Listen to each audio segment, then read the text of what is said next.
Të gjithë studentët që nuk kanë mundur të regjistrohen në raundin e parë dhe raundin e dytë të pranimeve në universitet, do t'u jepet shansi të regjistrohen në fazën e hapur, nga data 13 deri më 24 tetor. Janë rreth 600 studentë që janë regjistruar në 2 raundet e para në Fakultetin e Shkencave të Natyrës, kundër degët më të kërkuara rezultojnë ato të informatikës dhe teknologjia e informacionit dhe komunikimit. Dekani i këtij fakulteti, Eglantina Kalluçi, sqaron se për fazën e hapur ka mbetur në fakultetin që ajo drejton edhe 30% e kuotave të lira. Fakulteti i Shkencave të Natyrës këtë vit ka një rritje të numrit të regjistrimeve. Studentët e regjistruar në programet që ne kemi programet matematik, fizik, biologji apo kimi, janë studentë të regjistruar që në raundin e parë dhe praktikisht me mesatare shumë të larta.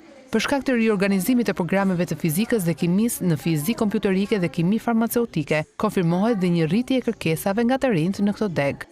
Programet e riorganizuara vazhdojnë të ruajnë trendin e vjetshëm, pra ne eksperimentuam vjet dhe rezultoi një iniciativë pozitive, riorganizimi tërhoqi interesin dhe vijon të jetë me të njëjtin trend rritës. Kjo ishte në fakt që solli edhe rritjen e numrit të regjistrimeve në nivel fakulteti në masën 10% krahasuar me vitin e shkuar.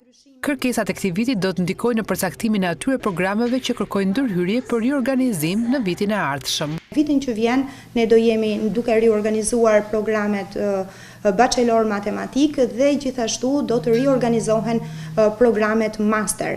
Në fazën e hapur që zgjat 12 ditë, studentët do të kenë mundësi të regjistrohen në ato programe ku kanë mbetur kuota të lira.